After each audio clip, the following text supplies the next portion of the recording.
Welcome to the Dynasty Fantasy Football Show. Here are your hosts, Alex Klausner and Zack Donovan.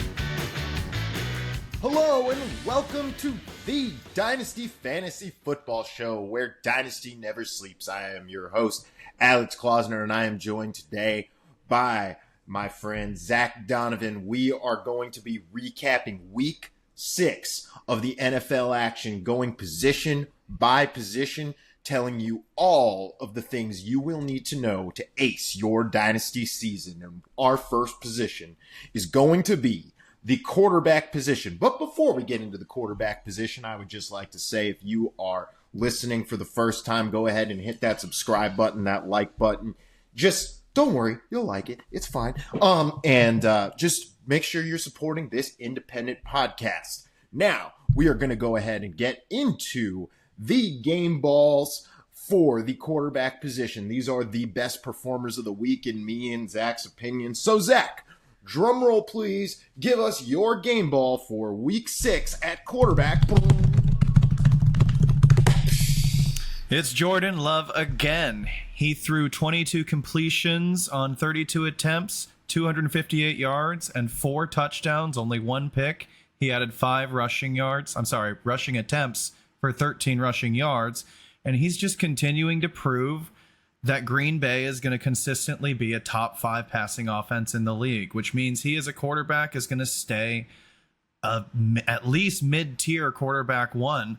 And at his age, he can only get better. So he's got to be a top dynasty asset at this point. Absolutely. I think Jordan Love is proving, especially in this Matt LaFleur offense, that he just has wicked upside weekly. He is capable of going off and getting you these 4 touchdown games where he is just dominating offensively. It's been a thing since the back half of last year. I think Jordan Love has shown you that he can consistently be counted on as a QB1 in this league. And I just think, I'm just here to say this. I mean, despite the hoodie that I'm wearing, I just have to say, Green Bay's doing it right with the quarterback position. This is 3 times now that they have aced the development of a franchise quarterback. It's almost like there's a system or something that they have that, they use to develop these quarterbacks that maybe people might want to pay attention to. Anyway, now that said, I do have to say my game ball is going to go out to the guy who wears these colors that I am wearing, and that is right, because the chosen one has arrived as the QB1 in Chicago. That is Caleb Williams, who defeated the Jacksonville Jaguars. He went to London and he said, "This is my time to shine, baby." 23 of 29 for a 79.3 Jaden Daniels-esque completion percentage, 226 yards passing, 4 touchdowns. Say it with me. Caleb Williams, 4 touchdowns, only 1 interception. And then just on top of that, he just had to add 4 rushes for 56 yards, my friends. That was good for 29 fantasy points. This right here, this game, this is what the hype was about. This was the kind of thing, this is the reason that the Chicago Bears said, no, we're not going to take that draft haul. We are going to pick this man. We are going to be drafting this guy in the first round of our dynasty drafts. That's why we did it, folks. Caleb Williams. How about it, Zach? Well, yeah, I think he's at least proving that he is not just a good college QB. He can beat the crap out of a bad NFL team like the Jaguars. And that is a good sign this early in his career that he can do that. And I've made that flight to London. It is very impressive for him to be on his game right after and be able to do this. So he's the real deal. I think this is his coming out party. Absolutely, man. Hey, I've had to do it too. I've literally played and, had to fly to Manchester and then get on stage and play a show the following night. So I've had to do that Caleb Williams thing. It's not easy. It's not easy to keep your body clock on and deliver the way that he did, but he did it. And I was so impressed with him this week. Now, we're going to go ahead and get into our quarterbacks that we were not so impressed by. We're going to hand out the bell of shame, shame, shame, ding! And for whom does that bell toll, Zach, in your opinion? Oh, it's got to be Dak Prescott. I mean, he was the QB 8 overall going into this week, and then he comes around and turns in the worst QB performance. It's brutal. He was even benched in the fourth quarter just because the game was so out of reach, and they're like, all right, man, get him off the field before his confidence takes a hit. It's a well-timed... Or his ACL takes a hit. Yeah, or anything. Yeah, just like, all right. This is a bye week they're going into, very well-timed, and hopefully it's a get-right bye week, and he can get his head back on straight and have a short memory, so they say. That was an absolute massacre. I mean, and yeah. It's very rare to see NFL games that lopsided. And, to see that happen, it does make me wonder whether a coaching change is coming in Dallas sooner than later. I'm not sure how that would affect things. I'm not sure how that would affect fantasy stock, but there's definitely almost certainly going to be a shakeup in Dallas over the course of this offseason. And I do feel like if that is to occur, this game is going to be a huge part of that decision being made. Now, speaking of some lopsided games, I've got to hand out a little bell of shame to a guy that, hey man, I've even handed out some game balls to this guy this season. That will be Kyler Murray of the Arizona Cardinals, who got shellacked by Jordan Love in that QB duel. I mean, he was really just... I mean, as a passer, he was mid, 22 of 32, 214 yards, a tutty. But here's what was really brutal for me, was even though you got this kind of mid-range passing, the rushing was terrible. 7 attempts for 14 yards. We do not see these kinds of games from Kyler Murray very often. And I just have to ask, do you see, how do you see Kyler Murray's valuation after something like that? Well, I mean, he was just completely unable to hang with the Green Bay defense. They contained him, and without Marvin Harrison, who was knocked out of the game with a concussion, all he had was Trey McBride. He peppered him a bunch, and Trey McBride had a great day, but outside of that, there's no supporting cast for him to rely on, and so the Green Bay Packers were able to just box him in and make him throw, and, like you said, almost 69% completion percentage. Nice, but... it didn't amount to a win. It amounted to 1 touchdown, and they got destroyed. So I would just say wait for Marv to come back before you start this guy, or he needs a soft matchup. But I'm not really worried long term. It's just right now when Marv's not available and he doesn't have a 1. We saw it last year without DeAndre Hopkins. He's not a safe start. Yeah. Now, I do think it's interesting. And I think it's got to be, we have to point this out, is this does come on the heels of his announcement of his partnership with Call of Duty.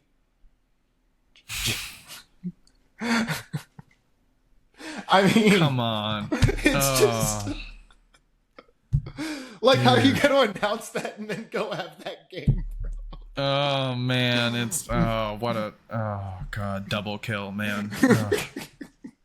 Jeez. Pun intended. All right. Now, we are going to go ahead and announce some quarterbacks that maybe you want to be partnering with in your dynasty leagues. Now, I'm going to go ahead and shout out a guy that I was talking about on last week's pod. And I was telling you, hey, man, this is the time to go buy this guy because his value could spike if he has a great day. And guess what? He had a nice day, and that was quarterback Drake May for the New England Patriots. Now, the Patriots did not win their game. I am not sitting there going oh man, Drake May, franchise quarterback, he's going to get the Patriots to the playoffs. No, I am not saying that, but he could get your dynasty team to the playoffs with more days like this, 20 of 33, only 60% completion percentage, but he hit 3 touchdowns in this game. He did throw 2 picks. He 243 yards, and he rushed 5 times for 38 yards. Good for 21 fantasy points on the day. So my question for you, Zach, is in your super flex leagues, what are you paying to get May? Ooh, what am I buying to get May? I mean, I can't give more than a first for May. He's not on a good enough team for him to be worth more than that. He hasn't shown enough, but I would absolutely give up a first and say, yeah, I'll roll with Drake May as my QB2 going forward. You don't have to sell me on Drake May's talent. I think he's that elite upside kind of guy. The arm talent's there. The rushing is there, which we love for fantasy. So I think it's going to take a bit before he reaches some sort of QB1 level, but you can't ask for much of a better start from this. I mean, the Broncos are not a soft matchup whatsoever. Isn't there some sort of thing with him? Hear me out on this, okay? Maybe follow my logic, right? There can be some value to a big-armed quarterback on a crap team that's losing games, because that quarterback's probably going to have to throw volume, just desperation to win the game, strategically speaking, right? From a volume standpoint, you almost want the quarterback that's playing from behind. And with Drake May's talent, I almost feel like, remember that 1 year of Blake Bortles was looking like a dominant fantasy quarterback. And the reason was the team was always losing, and Blake Bortles was getting all these garbage time, heaves down the field. Why can't Drake May be Blake Bortles 2015? Yeah, I mean, you want a bad defense for your quarterback, absolutely. I just think it's going to be a bit before he gets a supporting cast that can elevate him to that QB1 echelon. I think he's going to be a very safe QB2 right now. Okay, fair enough. All right, so let's hear about your guy that you're buying, if not Drake May, this week. Bo Nix, it looks like they're going to let him keep using his legs. He kind of flashed it last week, and he addressed it in the press conference as something that they should definitely take advantage of, and they did. He had 6 rushes for 61 yards. He didn't have the most efficient passing day, but he still had over 200 yards and 2 touchdowns. So he had a 21, almost 22-point fantasy scoring day on a very bad team as a rookie. And he's just been winning me over a lot in the pressers. He gives me this vibe that he grew up with a bunch of younger siblings, and he's had to be an adult that just manages personalities since he was 11 or something. And I just get this leader of men vibe from him, where he's just going to figure it out and he's going to make his team better. And I think this might be his floor. So I think you should grab him, because his price shouldn't be that high for a rookie quarterback, and you might be landing a dynasty QB2. I mean, there's definitely that potential. One of the things that I really think that I've seen over the course of this season is I think we've really seen Sean Payton solidify his position in Denver by kind of getting this thing to work, getting some wins. I mean, the first couple weeks I was sitting there going, Bo Nix looks like Kenny Pickett. Well, he doesn't look like Kenny Pickett anymore. He definitely looks like a better version of Kenny Pickett. And I do think, I've been a Sean Payton fan. I've been such a fan of his coaching, the way that he maximizes his quarterbacks always. I mean, we've seen him get really, really quality, efficient play out of Jameis Winston. We've seen him have Taysom Hill, quarterback the New Orleans Saints, as the quarterback, not even as a gadget guy, as a quarterback to some wins. I do think that there's a chance Sean Payton can make a run at the playoffs with Bo Nix, even if Bo Nix struggles, just because he's a quality coach. And in that sense, he's going to be around calling the plays for this quarterback for some time. And as this quarterback, Bo Nix, continues to improve, that is only going to mean a lot of fantasy points for you. So I totally agree with Zach there. Now, Zach, if you are trying to make an offer to get Bo Nix, and you're packaging a quarterback, what quarterback are you throwing in that deal to say, all right, let's get this deal done? Who are you trying to get rid of right now? Oh, man. If I can trade away Trevor Lawrence for Bo Nix and a first or even a second, I might do it at this point because I am so ready to be done with Trevor Lawrence. He's just not going to be who we thought he was. And I just was watching the game and I just couldn't find any touch passes. Like if it's not one of his guys beating the entire defense and getting behind them and he's throwing a deep ball, if it's not that and if it's not a quick like bullet, he's without a paddle. He can't touch between levels. And I'm just thinking that he's never going to be a QB1. He's barely going to be a QB2. And if you can sell his name value right now, you really should. You are thinking kind of along the same lines as me because my sell that I'm going with here is Patrick Mahomes. Now, I know that's going to sound a little crazy, right? Why the hell would I say sell Patrick Mahomes? Now, granted, I am probably saying this from a single quarterback league perspective. If you have him in Superflex, I'd probably be a little stingier with that asset. But look, the reality is that Patrick Mahomes' fantasy production is not equal to Patrick Mahomes' winning production and what he does for his football team. What he does for the Chiefs is win a lot of football games. He wins Super Bowls. He makes these insane plays in the clutch that get the Chiefs wins. That's what he does really well. But the days of Patrick Mahomes being a fantasy football dominator, I think those days are over. He's been pretty mid this season.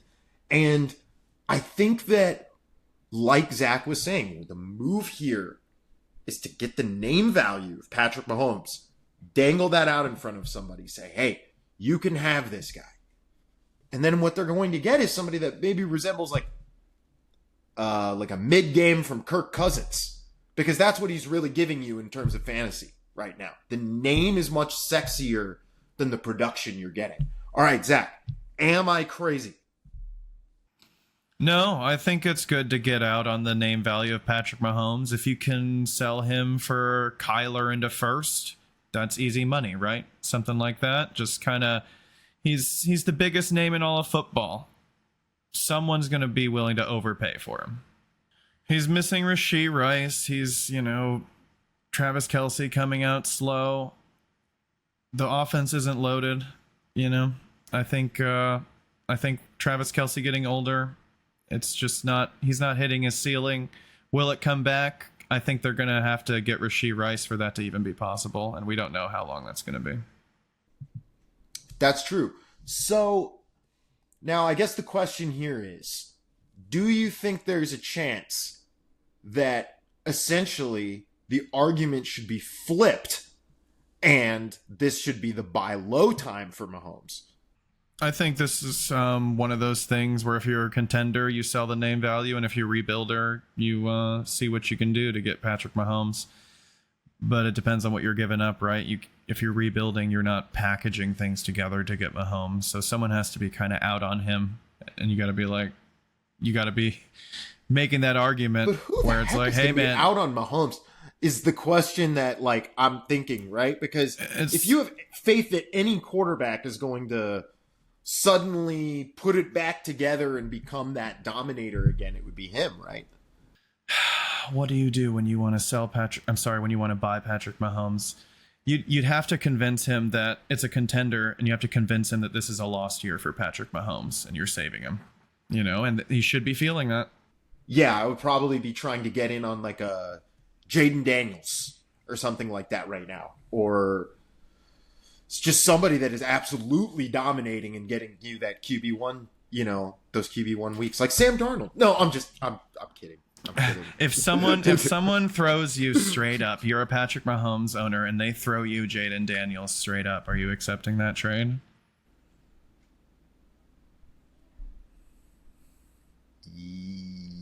Yeah.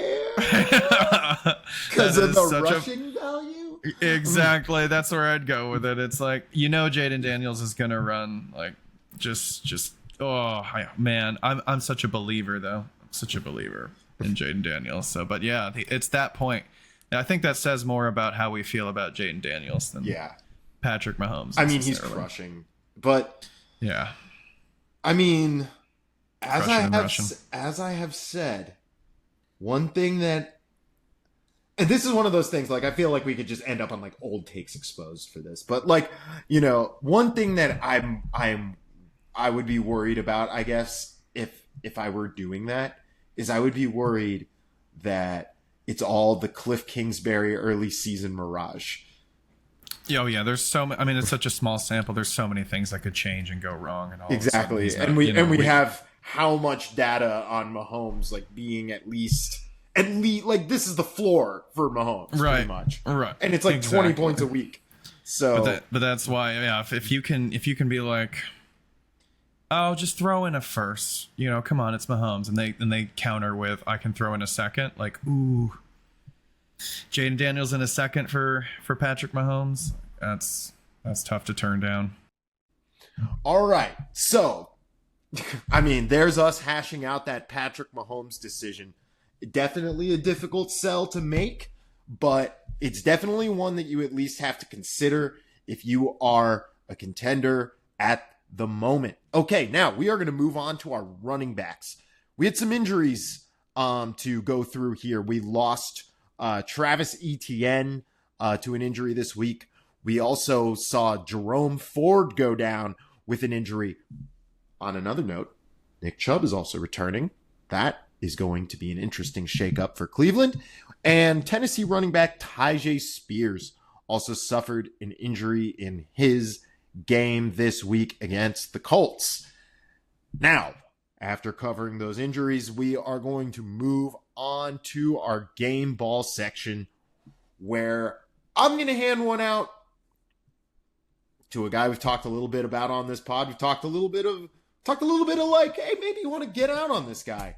And if you did that this week, you would have missed out on this production from Bijan Robinson, who got 15 touches for 95 yards. This time reached the end zone 2 times, 3 of 4 receiving, only 10 yards in the receiving game, so he didn't give you much there. But that was good for 25.5 PPR fantasy points. Zach, how about that man Bijan? Yeah, I think this is a case of the soft Carolina matchup just meaning a complete feast for the Atlanta backfield. I mean, they had 33 combined attempts for 200 yards and 3 touchdowns between the two of them. So it's nice to see that that's possible in this offense, that both Algier and Bijan can go off and have a day and they don't necessarily cannibalize each other. But I think once you're back towards, you know, not a bottom 3 team in the NFL, we'll probably go back to earth a bit, and it'll be more like a low end RB1, high end RB2 situation. So maybe now is the time to get out. I mean, with the check his schedule. With the spike week, it absolutely could be. So who are you giving your game ball to this week? Oh, I got to go with my main man, Joe Mixon, man. He gets knocked out with injury, comes right back. First game back from injury, 13 attempts for over 100 yards and a touchdown, 2 receptions for 30 yards and another touchdown. He had 27 fantasy points. He still got it. And like the what is this? Texans versus Patriots? I mean, the Patriots defense is not a soft matchup for running backs, and he crushed them. So I think him being attached to this offense is going to mean good things for him, and he's going to have a great year. 7.8 yards per attempt for Joe Mixon that day. I mean, that's pretty impressive. Now,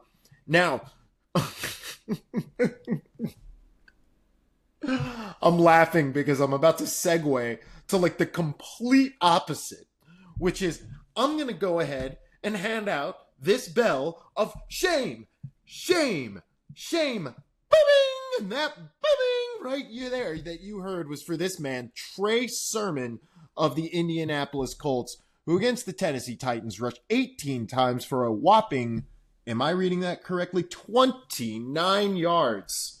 29 yards on 18 carries.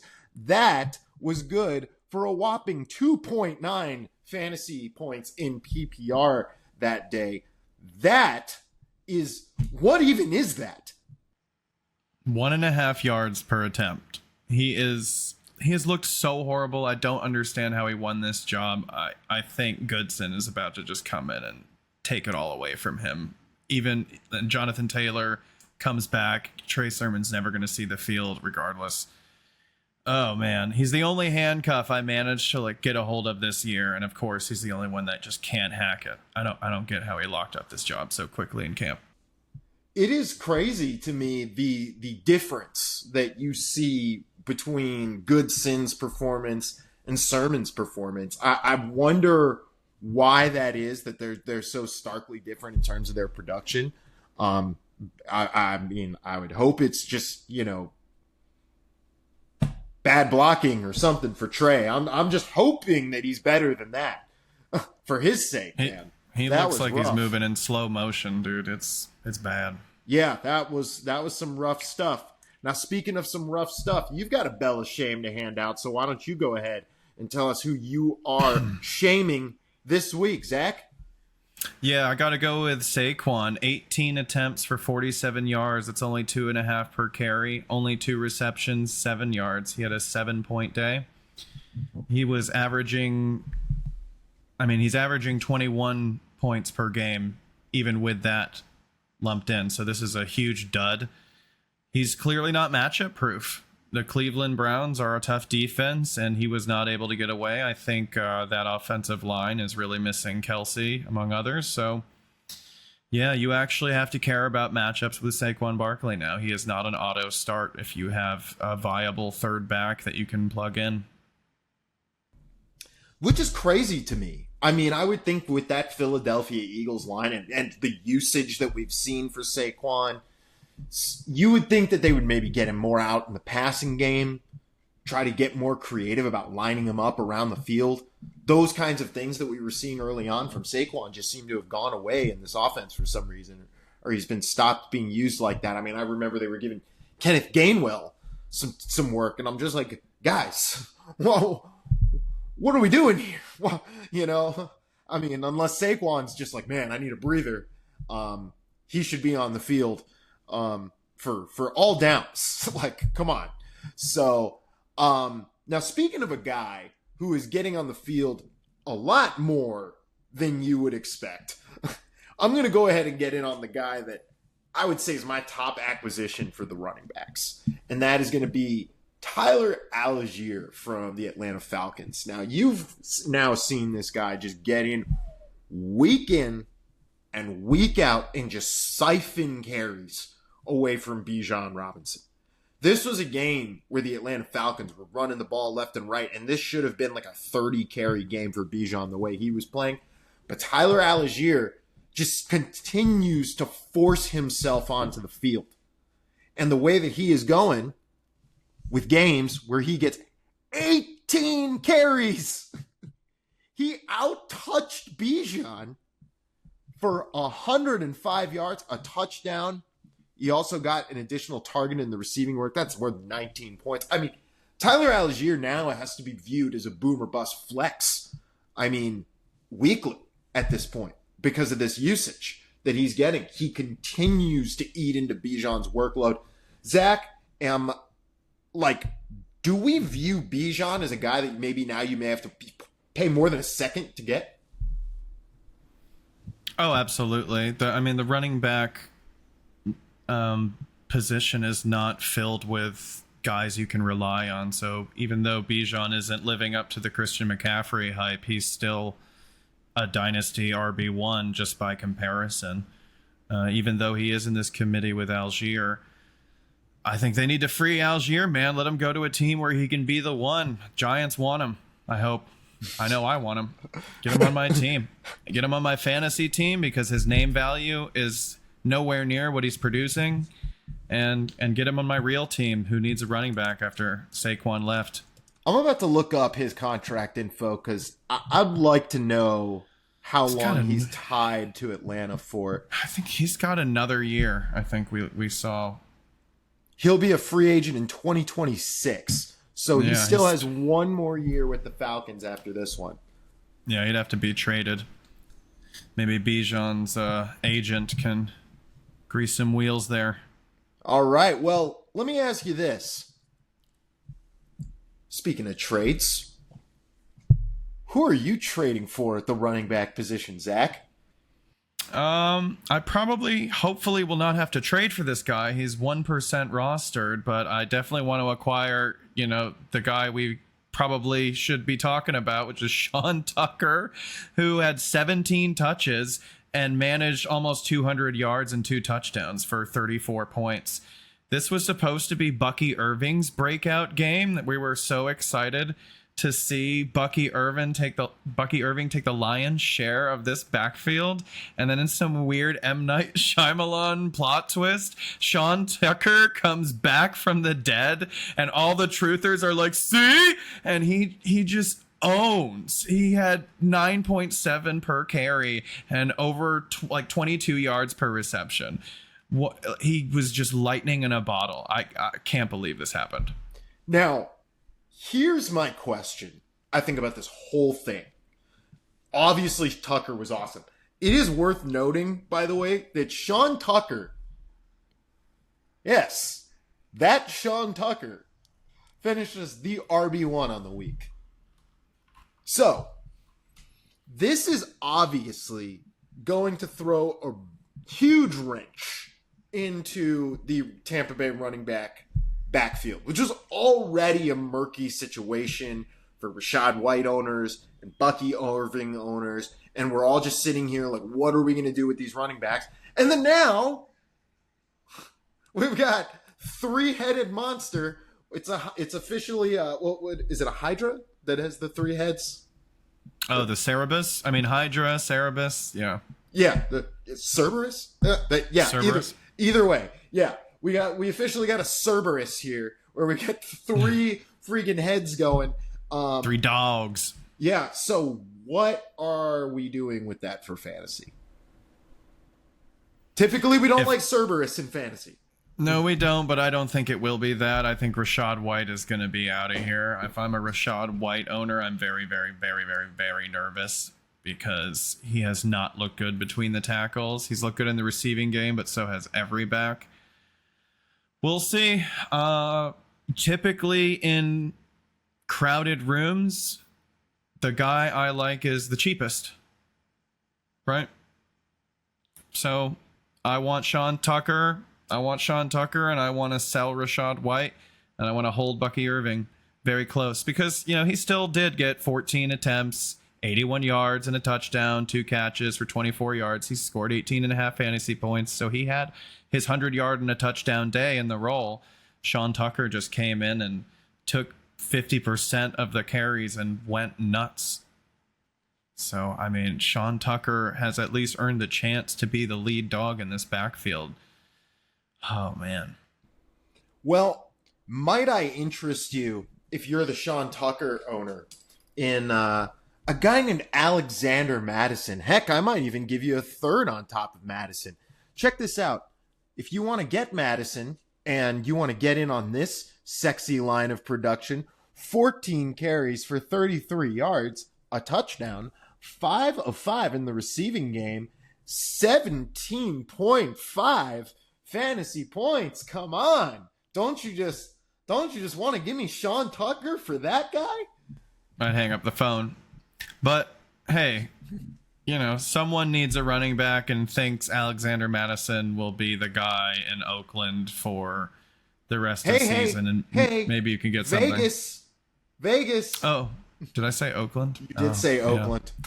Vegas. Old baby. habits die hard. I get it. Yeah, no, I just dated myself. The Raiders. Elder millennial here. Yeah.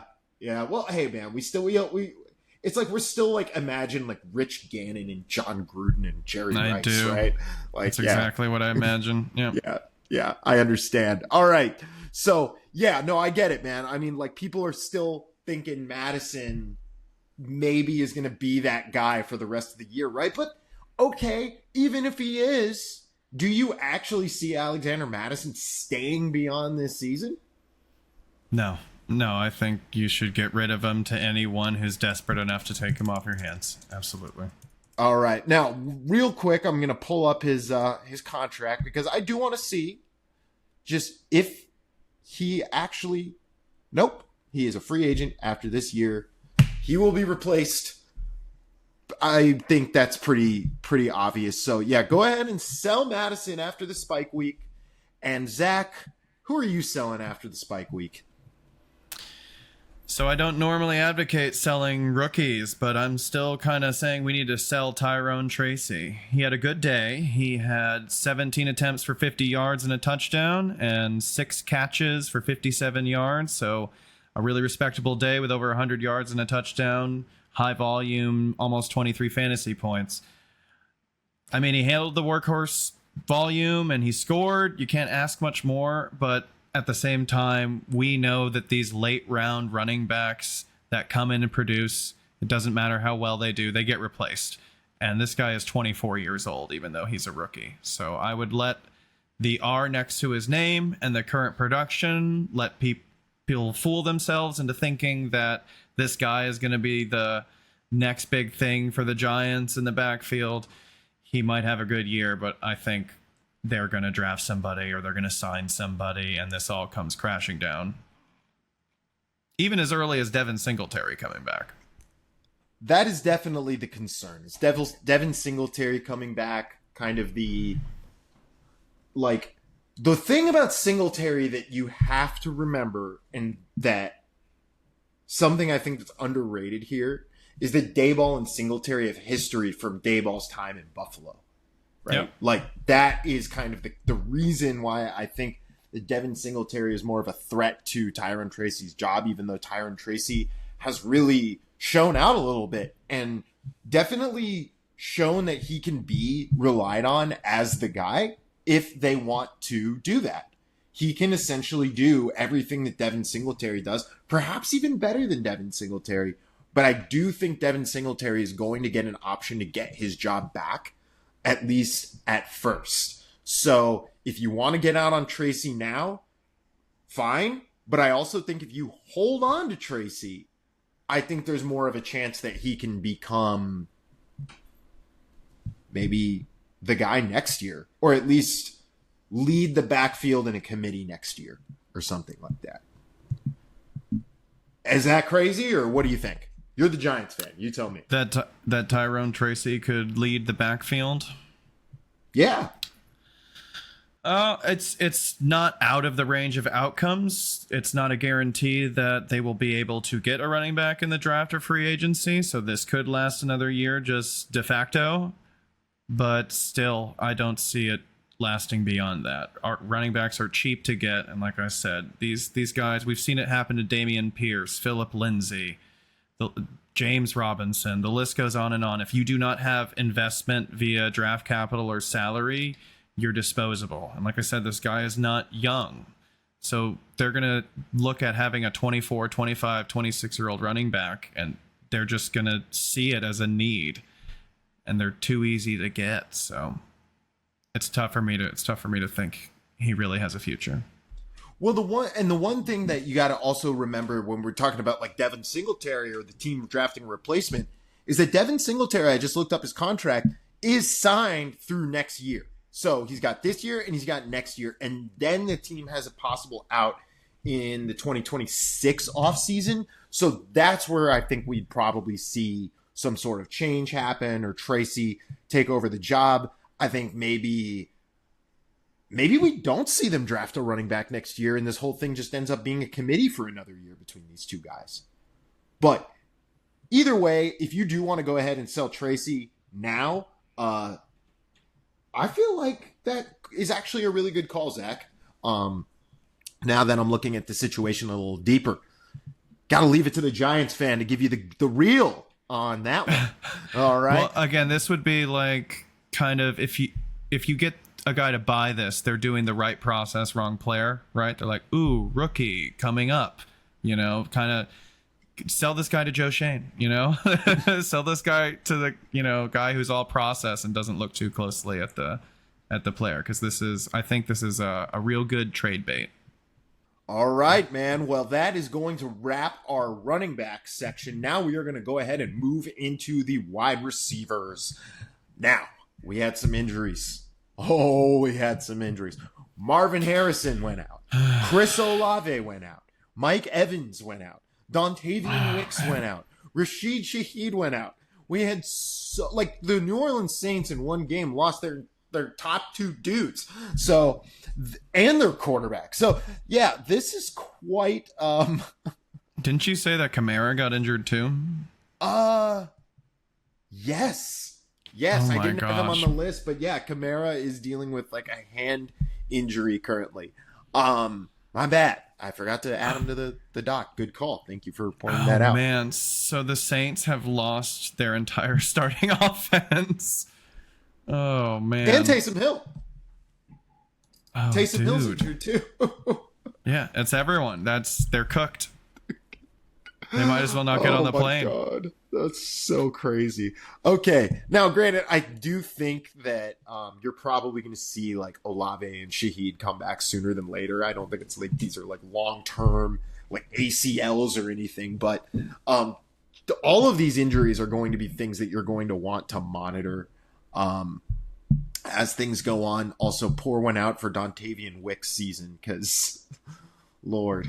All right, and speaking of injuries, we are going to move into our game ball section, and I'm going to shout out a man returning from an injury this week, and that is my man's, as a recovering Titans fan, Arthur Juan Brown, 6 of 9, 116 yards, 1 touchdown, good for 23.6 PPR fantasy points. Absolutely massive. I mean, it just looks to me like A.J. Brown, even though the Eagles offense is, not the most consistent, A.J. Brown's going to be consistent for you, as he was for the Titans. Every time, no matter what happened, it felt like A.J. Brown would be out there delivering for Tennessee when he was on the field. That wasn't always often, but when he was there, he was delivering, even when that Titans offense would struggle. He can be that best piece of an offense. And I just think that he just continues to prove year in and year out why he is treated as one of those just golden dynasty wide receiver ones to have on your fantasy team. Zach, how about that game ball? And who is your game ball for this week? Well, I just wanted to take a minute and say how brave it is for you to admit on air that you are a recovering Titans fan. I know that a lot of people struggle with that. And, it's something that a lot of people have to work through, and it takes years and years to get over. But, we're here for you, man. Yeah. Thank you. Yeah. Thank you. Yeah, all of your recovering Titans fans need your support. Right now, it's a very difficult time for them. Yeah, I hear you. I sympathize, but the Daniel Jones era is almost over. Anyway, my wide receiver game ball goes out to Chris Godwin, who absolutely balled out in the absence of Mike Evans. 11 of 13 for 125 yards and 2 touchdowns. I really think Chris Godwin is elite. He's just in a place where he has to compete with one of the most, like a Hall of Fame wide receiver for targets. So without him there, I think he gets to shine. I think this is a good window right now where he's going to be able to be the guy while Mike Evans is gone for a few weeks, and that might give you a good sell opportunity. But 35.5 fantasy points is enough to make anyone want to jump and say, okay, I think Chris Godwin is the guy I want to throw a first at to ensure my ship run. And he's 28 years old. Like, if you are not contending and you have Chris Godwin on your roster, you should take that. Yeah, man. I mean, I really like Chris Godwin. I think one of the things that, I've heard kind of Bobby mention as the resident Bucks fan of the show is just kind of how he continues to anticipate Chris Godwin to kind of step up and be the slot god when Mike Evans is gone. But then you just mentioned his age, 28, right? It's like by the time Mike Evans leaves the team, Chris Godwin might be 30, So I'm not entirely sure. I almost feel like Jalen McMillan might really end up being the primary beneficiary of that, by the way. Sneaky little acquisition there. Get that one for free on the show. Now, I'm going to move into our bell of shame. Shame. Shame. Ding! And we are going to start that little section off for receivers with one of the primary reasons that every Titans fan needs therapy right now, and that is Calvin Ridley, whose 0 receptions on 8 targets and 1 attempt rushing for 9 yards got you 0.9 fantasy points on the day. Now, when you get 8 targets, normally, there's something happens, anything, like a catch, something. But Get him involved early. Get him involved early. Right. For those of you who didn't catch it, Calvin Ridley essentially said that the reason he had an 0 for 8 game was because they weren't throwing him the ball early enough. That must be it. That must be it. That's the entire problem. They're right there. So we will see if he gets the squeaky wheel treatment. This might be a decent buy low opportunity for Calvin Ridley, because I'm sure there's somebody that's just going, bro, see ya. But I don't know what to make of that as somebody that still has some love for the Titans. That is just absolutely brutal work there by Calvin. So you had a bell of shame to hand out to another receiver in the AFC South. Why don't you tell us all about him? Yeah, I wanted to highlight Brian Thomas Jr. He's been a rookie on a hot start, but the thing looming over the horizon for him was he going to remain viable when Evan Ingram comes back to be the target hog that he is? And with Evan Ingram coming back, he got 10 of 10 targets. We'll talk about that later. But even with him now, Gabe Davis is coming online. And Brian Thomas Jr. is here with 3 catches on 6 targets for 27 yards. I don't think this is just a down game for him. I think he's going to be our boomer bust weekly play. And the chain movers like ETN, once he's healthy, and Evan Ingram, and maybe even a little Tank Bigsby, those are going to be the volume plays in this offense. And between Brian Thomas Jr., Christian Kirk, and Gabe Davis, it's just going to be this carousel of weekly boom bust options that I want no part of. Yeah, I mean, coming into the season, I know there was a lot of hype for Brian Thomas Jr. And one of the things that I think that kind of got me to the point where I was a little hesitant to buy Brian Thomas Jr. is because as a prospect coming in, I always kind of saw him. First of all, I saw him almost like as a Gabe Davis kind of clone, in a sense. Like I was like, these guys very, very similar to each other. Very vertical downfield threats, big body, physical type of receivers, but have a lot of speed to get downfield and make big plays downfield. So for me, I totally am getting where you're coming from with that Gabe Davis, Brian Thomas Jr. kind of eating into each other thing. But at the same time, I'm not totally out on Brian Thomas Jr. still as like the long-term guy here. The reason being, I mean, actually, it's just funny we're kind of talking about this. Brian Thomas Jr. being your bell of shame guy. Gabe Davis is my top sell for the week. We'll get into it a little bit later. But I just think that Gabe Davis himself, he's going to have his days. He's always that guy, right? He can have that spike week, right? Whereas Brian Thomas Jr. is very much the same way. He's going to have those spike weeks. He's going to get those production on the big plays. When Gabe Davis is that downfield guy and he's having his pop week, I do think you're going to see this from Brian Thomas Jr. But when Gabe Davis is doing what Gabe Davis has normally been doing, then I think Brian Thomas Jr. is going to be more the beneficiary of those downfield looks, et cetera, et cetera, et cetera. So, yeah, that's going to be a little bit of a conversation for later. My thing that we want to get into now for a second is I want to tell you about the guy that I'm buying, and that is a fellow LSU wide receiver, Brian Thomas Jr. being from the LSU, Louisiana State University. Okay, that is Kayshon Boutte from the New England Patriots. The man went 3 of 3, 60 yards, almost 59 yards really, a touchdown, and almost 15 points PPR, 14.9 points PPR. Zach, Kayshon Boutte catching passes from your man's Drake May. Are you buying the hype that I'm putting on this man's name? I mean, when he's 0.10% roster and I just have to waiver add him, yeah, I'll buy. I mean, I'm pretty much in on all the Patriots pass catchers because right now they've been left for dead, and finally we have a shot in the arm at quarterback. My top acquisition is Jalen Polk.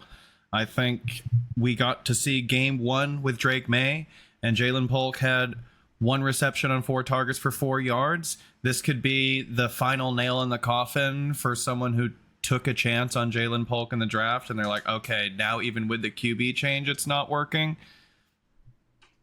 It's temporary, man. Nothing is locked in this game 1 with Drake May. Let people freak out about this 1 game sample size and buy too high on Demario Douglas and sell too low on everyone else and not really pick anyone up. Just start scooping up all the Patriots pass catchers because someone is going to rise from the ashes here. I think Hunter Henry's on that list too. I have a lot of tight end 2 Hunter Henry shares just waiting for this offense to get its passing game going because Hunter Henry is a very reliable target.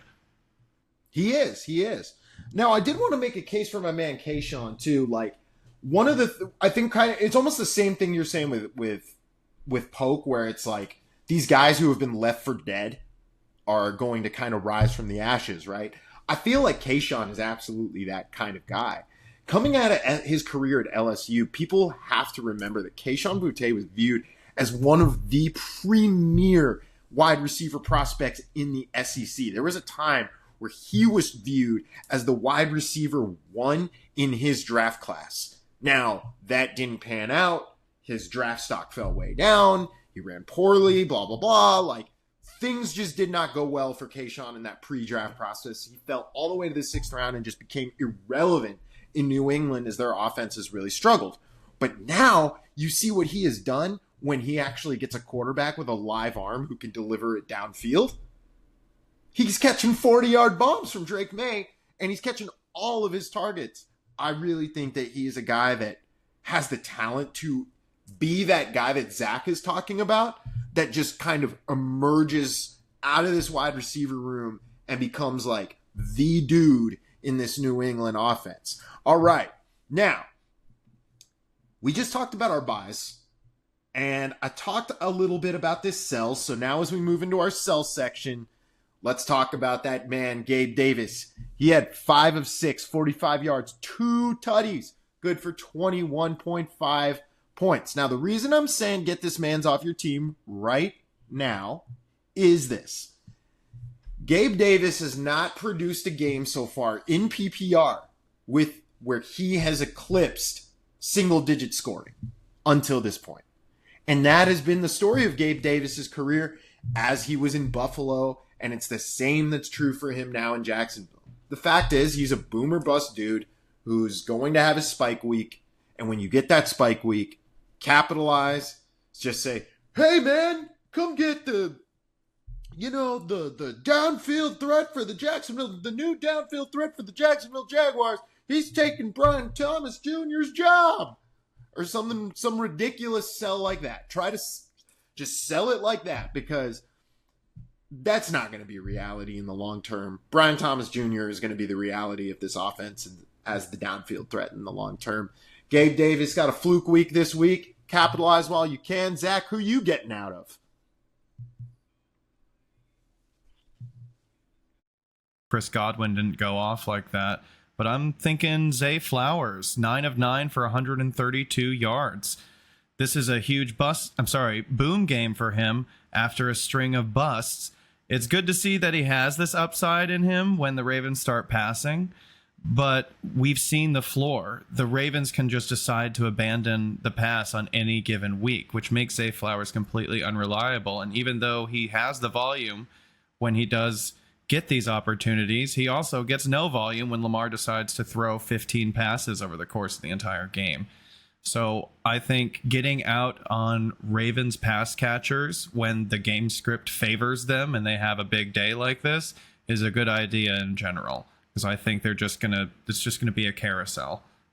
I would tend to agree with the idea that Zay Flowers is going to be volatile. I don't know that I'm selling him per se, but I'm definitely being a lot more careful about how I'm viewing him as a guy in my lineup. You know, like, sometimes I don't think we pay enough attention to literally the way that we would set a lineup, for example, or view guys as how we slot them in to the overall build of the roster. To me, Zay Flowers would be the guy that I would have, I guess you'd hope to have done what I did, where I drafted Zay Flowers maybe toward the back end of the first round in my rookie draft last year. And I've essentially got him as my wide receiver 3, where he's playing out of a flex spot. If I've got him there, I'm so happy having Zay Flowers in a spot like that, because your flex can be that boomer bust guy if you view your flex that way, right? So if I'm in that situation, sure. But if I'm viewing Zay Flowers as my wide receiver 1, then I'm more on your side of things. Yeah, I think Zay is like that. He is a boomer bust flex. I like him a lot better as a best ball asset, especially if Lamar is my quarterback. If not, I feel like you could sell this guy to a Lamar owner and get a decent price for him that will land you something more consistent and reliable in your lineup. Yeah, absolutely. Now, speaking of lineups, some of your lineups may include a little position called the tight end. And we are going to move into talking about that position. As we have been saying, it has been tight end wasteland, quote unquote. Well, we may have to stop saying that now, because there are some tight ends emerging from this wasteland as victorious. And one of those was this week not Dallas Goedert, who got injured, unfortunately for you. But aside from Dallas Goedert, we did not see too many major injuries at the tight end position. And we are going to move on to our game balls. So this was one of those guys that I said was emerging victorious out of tight end wasteland. And that is the man, Cole Kmet. Hey, another Bear shout out for the game balls. He absolutely smashed for you, receiving 5 of 5, got 70 yards. I misread that 0 as a 9 there. He got 2 tutties, good for 24 PPR fantasy points. Zach, here's my question. Is Cole Kmet the Dynasty tight end 1 right now? No, I would still go with Bowers on that one, but Cole Kmet is definitely proving that he can have the spike weeks. He is buoyed by some touchdowns here, but I do like the play calls they made. I think Chicago definitely saw a weakness at the tight end when they scouted Jacksonville, because you could tell from the play calls that it was about getting it to Cole Kmet. They liked that matchup this week. I don't know if it's a consistent thing, but like we said, this is a bit of tight end wasteland, so consistency is not something you're necessarily using as a qualifier for your tight end spot. You just want to be able to see that he's used and that he can hit these ceilings. So I'd put him in the top 5, top 6. There are other guys I'm more excited about, but I think he's solid. I think he's a mid-tier tight end 1.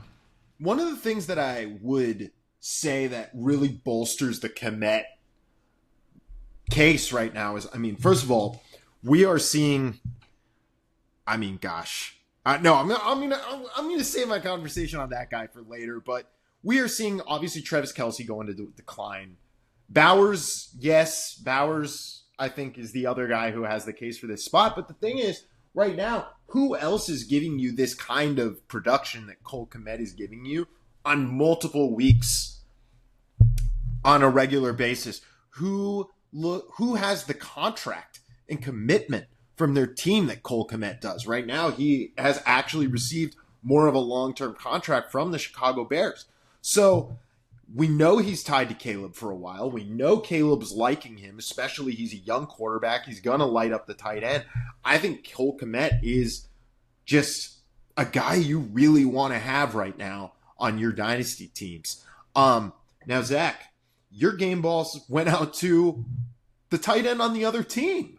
Why don't you tell me about our man Evan Ingram today? Yes, Evan Ingram, he came back from injury, first came back from his hamstring, and they immediately made him the leading target in the offense, which he was last year. 10 receptions out of 10 targets, 100% catch rate for over 100 yards. He was good for 18.2 fantasy points, and if you play in tight end premium 0.5, it's probably around 24 points. If you play in 1 point tight end premium PPR, it was 30 points. And that's what makes Evan Ingram so good, is he has the most reliable volume at the position. He did it last year. He was 4th in catches out of all players, not just tight ends, but wide receivers as well. He is the security blanket. He is the chain mover for this offense, and he's going to regularly get double-digit targets just like he did last year. I love Evan Ingram. He's a bit old to be like a dynasty tight end 1, but if you're a contender, you are not letting go of this guy, and he's probably going to retire on your team because it doesn't get more consistent than Evan Ingram. He's been massive in fantasy if you have him when he's been on the field. And like Zach said, I mean, he is just gobbling up targets and acting as the target hog in this offense. So if you have Evan Ingram right now, keep it rolling. We don't know how long Doug Peterson is for this world, though. So consider at the end of the year, that may turn into a potential sell option for you. Heck, may even be a sell option now. All right, now, before we get into buys and sells, though, we do have to hand out a couple more bells of shame for our tight ends. And this bell of shame, bing, bing, bing, ringing this one for Tucker Kraft, who we gave a game ball to last week. Come on, Tucker. What are you doing, man? 2 of 4 targets. He got 13 yards. He got a rush for 2 yards, but that was only good for 3.5 fantasy points. Here we were sitting here going, man, this guy tight end 1. Go get you some Tucker Kraft. And then he does us like this. What do you make of it, Zach? It sucks. I mean, he was the number 1 tight end last week and the week before, and now he comes in and duds out. I think this is just evidence that even though the Green Bay Packers passing offense is prolific, there is always going to be an odd man out or so that just bails on you. So I like the Packers in general. If I'm relying on them, I think it's just Jaden Reed. I'll take the highs and lows with Tucker Kraft in the tight end slot, but I can't rely on anyone else. And if I can package Tucker Kraft for someone a bit more reliable, I would probably do that at this point, because the Jordan Love passed quite a bit. He got 4 touchdowns, and Tucker Kraft didn't get any of it. So I don't like that he can be so easily phased out. Absolutely. All right. Your bell of shame, Zach. Who are you shaming at the tight end spot? I'm definitely going to call out Jake Ferguson here. He had 3 catches on 4 targets for 11 yards, 4 fantasy points. And even though this was a terrible Dak Prescott game, there were plenty of passes thrown, and he ended up number 6 in targets with 4 targets. Turpin beat him. Everyone beat him. Tolbert beat him. Obviously, CD beat him. But I can't even recall the names I saw ahead of him. Some randos from the bench beat him. So I really don't like seeing that. That said, to his credit, he has been a reliable number 2 before, and this game, things did not go well. So I don't think they'll be repeating the game plan that they rolled out Sunday. So maybe Jake Ferguson will be worked back in, but that doesn't help you if he lost you your matchup this week. So he gets the bell of shame. God, I hope not, for their sake, that they don't roll that game plan out again. Now, here's a game plan we want to see rolled out again. Get Jatavian Sanders the football. Get him the ball. Yeah, Me and Zach are saying this guy is our top acquisition of the week. He had 5 of 7, 49 yards. That was good for 9.9 fantasy points today. He is rostered in 0.7% of leagues. So if he's on your waiver wire, go get him now. Get him stashed away, because rookie tight ends, hey, maybe this isn't going to be every week this year, but next year we can expect to probably see Jatavian Sanders take a step forward, especially if Dave Canales is retained as the head coach in Carolina, which, no safe bet there, but I mean, come on. Anyway, Jatavian Sanders, Zach, tell me about him. What do you think? Well, this is his first chance. This is his first real chance. Tommy Tremble was out with a concussion, and what did he do with his first chance? He immediately became the number 2 target in this offense. That is crazy for a 21-year-old rookie tight end. So we kind of see these young tight ends come into the league. We expect them to take a couple years to spin up and not hit the ground running. He was a 4th-round pick, but he was a very highly touted prospect. So seeing him come in and immediately get this kind of volume, man, it's more than you could ask for. You know, he's not a Brock Bowers guy. So I have him stashed on taxis. I think you can get a hold of him pretty easily, considering he's in a bad offense. We don't know who the quarterback's going to be. This team is going to be picking in the top 5 unless they sold that pick too. So I think the arrow's pointing up for Carolina because it can't point anywhere else. And Jatavian Sanders is doing just fine as it is. So go grab him while he's cheap. Absolutely. Now, may I interest you in a guy named Sam Laporta at the tight end position? You may remember Sam Laporta as the guy who was smashing and just the absolute target hog for the Detroit Lions last year. Yes, I remember. Back in the olden times, Sam Laporta was Dynasty Tight End 1 back in July. He's done. Yeah, oh man. Yeah, no, but hey, Sam Laporta had 12 fantasy points this week. Isn't that just great? Well, let me tell you what. He got those 12 fantasy points on one play. One play.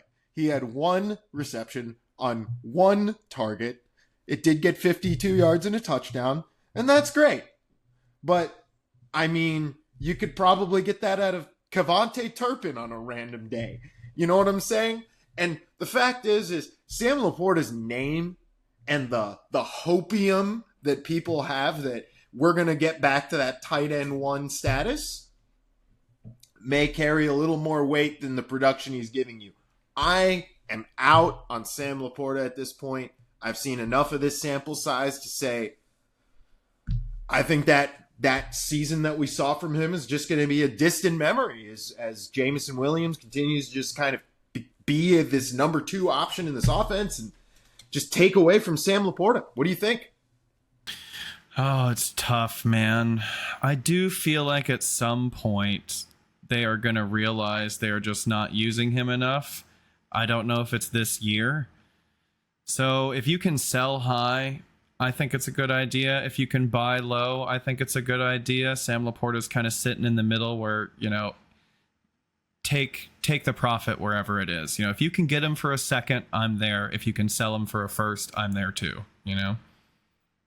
Yeah, I mean, like, I'm not saying get rid of Sam Laporta for nothing or cut him off your team, but it's just the value that his name carries from what he did in his first season. You know, it's almost like the Kyle Pitts thing. It's like almost like exactly like the Kyle Pitts thing where like Kyle Pitts came in, he smashed, he had like 1,000 yards where he waited. Oh my God, Kyle Pitts is going to be this generational, amazing tight end forever. And then that second year, he was gone. Poof. LaPoof. Sam LaPoof. Sam LaPoof. Yes, that is exactly what he's done. He is LaPoofed out. All right. So before we get out of here and go poof ourselves, why don't you give us your sell for the Speak for yourself, buddy. I've got to name Mark Andrews as the top sell. Same reason as Zay Flowers, man. Yes, he went 3 of 4 for 66 yards and a touchdown, but you just cannot rely on Ravens pass catchers. They will run the ball 30, 40 times for 3 weeks straight and not care about your fantasy team. So just like we said with Zay Flowers, anytime a pass catcher goes off, if you can sell high and get people, like you said, on the hopium that the tight end one days are coming back, you probably should, especially with Isaiah Likely waiting in the wings to just steal his job on a weekly basis, not just for the future. Yes, sir. I mean, I am at this point where I think we can very safely see the age cliff coming. The team kind of... Have you noticed how much they love to throw to Isaiah Likely in clutch situations? He's so good. He is good, but at the same time, it's just like, man, they really seem to trust this guy when the chips are down. You know what I'm saying? All the time. And so if that is the way that they see him, right? Like, that's clearly part of their thinking as an organization about Isaiah Likely based on that usage. So I'm with you. I'm definitely seeing that this is the time we want to get out of Mark Andrews. If you can see that we got the spike week. It's the Sam Laporta thing. It's like, we got the spike week, get out now. Like, you know. Indeed. So, all right, everybody. If you are enjoying what you are hearing, please go ahead, hit that subscribe, hit that like. Come in, check out the podcast, tell your friends, comment. Am I forgetting any sort of, call to action that, podcasters typically say at the end of this thing? Come see the cat.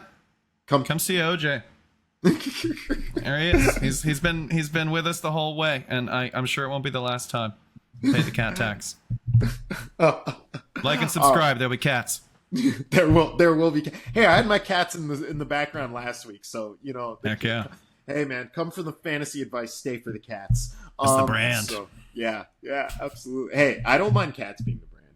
All right, everybody. So, have a great night. Enjoy your Monday Night Football if you're watching, and or if you're if it's Tuesday and you're catching this, then enjoy the dreariness of your workday as you barrel closer and closer to Thursday and football returns.